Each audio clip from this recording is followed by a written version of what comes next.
श्री संकटनाशन गणेश स्तोत्र नारद उवाच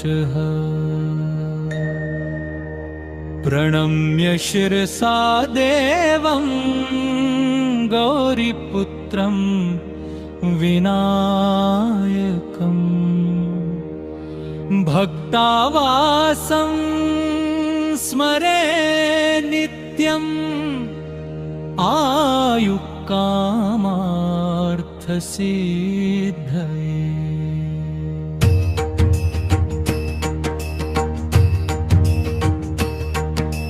प्रथमं वक्रतुण्डं च एकदन्तं द्वितीयकं तृतीयं कृष्णपिङ्गाक्षं गजवक्त्रं चतुर्थकम् लम्बोदरं पञ्चमं च षष्ठं विकटमेव च सप्तमं विघ्नराजेन्द्रं धूम्रवर्णं तथाष्टमम् नवमं भालचन्द्रं च दशमं तु विनायकम् एकादशं गणपतिं द्वादशं तु गजाननम् द्वादशैतानि नामानि त्रिसन्धयः पठेन्नरः न च विघ्नभयं तस्य सर्वसिद्धिकरं प्रभो। विद्यार्थी लभते विद्यां धनार्थी लभते धनं पुत्रार्थी लभते पुत्रान् मोक्षार्थी लभते गतिम्। जपेत्तु गणपतिस्तोत्रं षड्भिर्मासैः फलं लभे संवत्सरेण सिद्धिं च लभते नात्र संशयः। अष्टभ्यो ब्राह्मणेभ्यश्च लिखित्वा यः समर्पये तस्य विद्या भवेत् सर्वा गणेशस्य प्रसादतः। संकटनाशन गणेश स्तोत्र नारद उवाच प्रणम्य शिरसा देवं गौरीपुत्रं विनायकं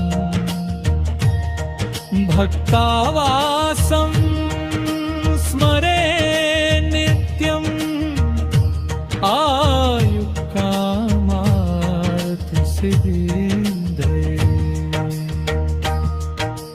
प्रथमं वक्रतुण्डं च एकदन्तं द्वितीयकं तृतीयं कृष्णपिङ्गाक्षं गजवक्त्रं चतुर्थकम् लम्बोदरं पञ्चमं च षष्ठं विकटमेव च सप्तमं विघ्नराजेन्द्रं धूम्रवर्णं तथाष्टमम् नवमं भालचन्द्रं च दशमं तु विनायकम् एकादशं गणपतिं द्वादशं तु गजाननम् द्वादशैतानि नामानि त्रिसन्धयः पठेन्नरः न च विघ्नभयं तस्य सर्वसिद्धिकरं प्रभो। विद्यार्थी लभते विद्यां धनार्थी लभते धनं पुत्रार्थी लभते पुत्रान् मोक्षार्थी लभते गतिम्। जपेत्तु गणपतिस्तोत्रं षड्भिर्मासैः फलं लभे संवत्सरेण सिद्धिं च लभते नात्र संशयः। अष्टभ्यो ब्राह्मणेभ्यश्च लिखित्वा यः समर्पये तस्य विद्या भवेत् सर्वा गणेशस्य प्रसादतः। श्री संकटनाशन गणेश स्तोत्र नारद उवाच प्रणम्य शिरसा देवं गौरीपुत्रं विनायकं भक्तावासं स्मरे नित्यम् आयुकामार्थसिद्धये। प्रथमं वक्रतुण्डं च एकदन्तं द्वितीयकम् तृतीयं कृष्णपिङ्गाक्षं गजवक्त्रं चतुर्थकम् लम्बोदरं पञ्चमं च षष्ठं विकटमेव च सप्तमं विघ्नराजेन्द्रं धूम्रवर्णं तथाष्टमम् नवमं भालचन्द्रं च दशमं तु विनायकम् एकादशं गणपतिं द्वादशं तु गजाननम् द्वादशैतानि नामानि त्रिसन्धये यः पठेन्नरः न च विघ्नभयं तस्य सर्वसिद्धिकरं प्रभो विद्यार्थी लभते विद्यां धननार्थी लभते धनम् पुत्रार्थी लभते पुत्रान् मोक्षार्थी लभते गतिम् जपेत्तु गणपतिस्तोत्रं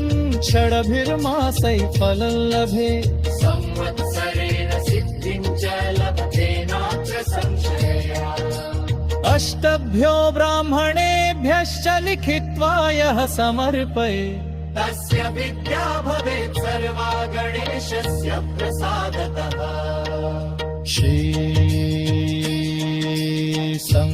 संकटनाशन गणेश स्तोत्रम् नारद उवाच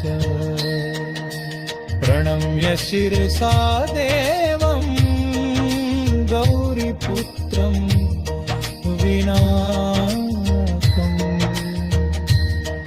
भक्तावासं स्मरे नित्यम्